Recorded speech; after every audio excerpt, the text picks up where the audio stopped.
April May গরম পড়লেই ঝরে পড়ে মহুল গাছের ফুল। এই ফুলই বিক্রি করা হয় বাজারে। পুরুলিয়ার জঙ্গলমহলের বাসিন্দাদের মুখে হাসি ফোটে।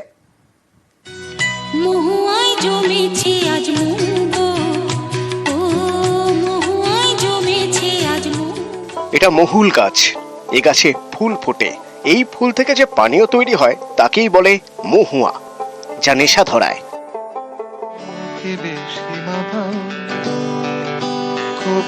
কবিতা মহুয়ার দায় নেই হিসেবে দেবা। পুরুলিয়ার জঙ্গলমহলকে মাতাল করে মহুয়া। গরম পড়লেই শিউলি ফুলের মতো ঝরে পড়ে মহুল ফুল। এই মহুল ফুল শুকিয়ে বাজারে বিক্রি করা হয়, তাতেই হয় লক্ষ্মী লাভ। তো এমনিতে আমাদের কিছু রোজগার ইনকাম বলে কিছু নেই। এই যে সময়ে বছর একবার মহুল হয়, হ্যাঁ, মহুলটা সেটা কুড়িয়ে সেটা আমরা শুকনো করি। শুকনো করার পর সেটা আবার বিক্রি করি কোনো দোকানে কিংবা কোনো হাটে। মহুল ফুল থেকে তৈরি করা হয় মহুয়া। এছাড়া সর্দি কাশি, বংক্রাইটিসের মতো রোগের মোকাবিলায় মহুল গাছের ফল কার্যকরী বলে দাবি। গাছতলা আছে, মহুল কুড়াচ্ছি, এখন মেলে দিব, খামারে মেলে দিব, শুকনো হবে কাল পরশু, তারপর ওই কুড়াই নিয়ে যাব। কেমন দাম? 35 টাকা। এপ্রিল মে জঙ্গলমহলের জেলাগুলিতে চাঁদি ফাটা গরম, কিন্তু পুরুলিয়ার জঙ্গলমহল জানে এই দুমাস মহুলের মাস। এই দুমাসে লক্ষ্মী লাভ। পুরুলিয়া থেকে ইন্দ্রজিৎ মণ্ডল, নিউজ 18 বাংলা। 2011 সালে বাঘের হানায় মৃত্যু হয়েছিল মৎস্যজীবীর। 14 বছর পর হাইকোর্টের নির্দেশে পরিবারকে আর্থিক সাহায্যের ঘোষণা করা হয়েছে। এখানেই অনেকে প্রশ্ন তুলছেন যে 14 বছর লেগে গেল এই আর্থিক সাহায্য পেতে। সুন্দরবন মৎস্যজীবী ইউনিয়নের তরফ থেকেও কিন্তু নানা প্রশ্ন সামনে তোলা হচ্ছে এবং বন দফতরের দিকেই আঙুল তুলছেন তারা।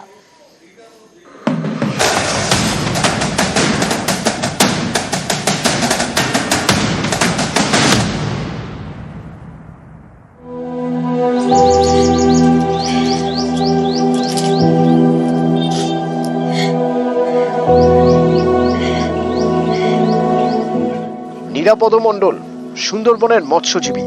মাছ ধরতে গিয়ে বাঘের হানায় প্রাণ যায় 2011 সাল, আর এটা 2025। 14 বছর পর তার পরিবারকে আর্থিক সাহায্য দেওয়ার নির্দেশ হাইকোর্টে। বন দপ্তরকে 5 লক্ষ টাকা দিতে হবে। বুধবার নির্দেশ দেয় হাইকোর্ট। মহামান্য বিচারপতি অমৃতা সিনহা তার রায়ে বলেছেন 5 লক্ষ টাকা ক্ষতিপূরণ দিতে হবে 8 সপ্তাহের মধ্যে। এটা দেবে আপনার field director, Sundarban reserve authority, chief conservator of forest, department of forest.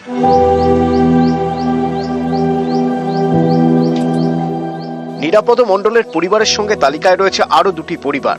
তাদেরও আর্থিক সাহায্য করতে বলা হয়েছে, কারণ ওই 2 পরিবারের 2জন মাছ ধরতে গিয়ে বাঘের হানায় প্রাণ হারিয়েছেন। কেউ 11 বছর আগে, কেউ 6 বছর আগে।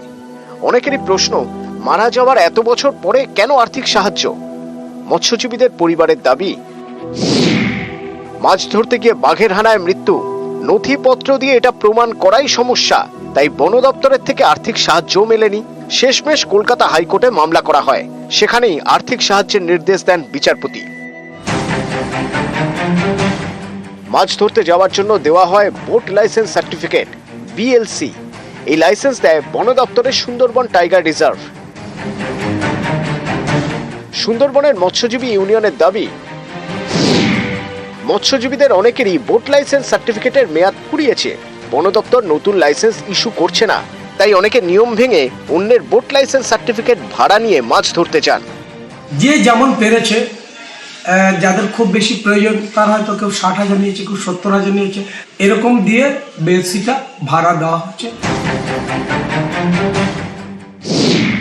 অন্যের বোট লাইসেন্স সার্টিফিকেট ভাড়া নিয়ে যেসব মৎস্যজীবী সমুদ্রে যান, তাদের কারো বাঘের হানায় প্রাণ গেলে সংশ্লিষ্ট পরিবার পড়ে বিপাকে। কারণ খাতায় কলমে প্রমাণ করাই কঠিন যে ওই মৎস্যজীবী সমুদ্রে মাছ ধরতে গিয়েছিলেন। সেক্ষেত্রে বন দপ্তরের আর্থিক সাহায্যও মেলে না। সুন্দরবনের মৎস্যজীবী ইউনিয়নের দাবি, কয়েক দশক ধরে বন দপ্তর নতুন লাইসেন্স ইস্যু করে না। এর জেরেই এত সমস্যা। আমার যেটা মনে হচ্ছে যে এই যারা মারা গিয়েছিল এবং তাদের পরিবারকে এত বছর শুধুমাত্র এই ডিপার্টমেন্টের গাফিলতির কারণে হাইকোর্ট যখন রায় দিয়েছে নিশ্চয়ই সত্যতা যাচাই করেছে, তাহলে এটা হাইকোর্ট করার দরকার হতো না যদি ওরা নিজেরা একটু সহানুভূতির সাথে দেখতো। তারা ভাড়া নিয়ে যাচ্ছে, তার প্রুফ কি? তারা কোথাও কি জানিয়েছে যে আমরা ভাড়া নিয়ে যাচ্ছি? তারা জানাক আমাদেরকে যে আমরা আমাদের কার্ড নেই, আমরা মুখের কার্ড, সে মাছ ধরতে যায় না, তার জিএলসিটা নিয়ে আমরা ভাড়াতে যাচ্ছি। তারা যদি না জানায় তো আমরা তো জানতে পারবো না। দক্ষিণ 24 পরগনা থেকে অনুপ বিশ্বাস, নিউজ 18 বাংলা। শালকিয়ায় যুবককে পিটিয়ে খুন, অভিযুক্তরা বেপাত্তা, জোর চাঞ্চল্য।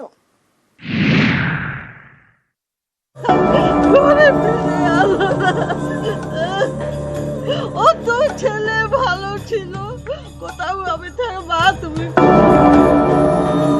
প্রেমিকার সামনে প্রেমিককে মার, আক্রান্ত প্রেমিক এবং তার বন্ধু, দুই যুবককে রাস্তায় ফেলে মার। এতে প্রেমিকের মৃত্যু, প্রেমিকের বন্ধু জখম।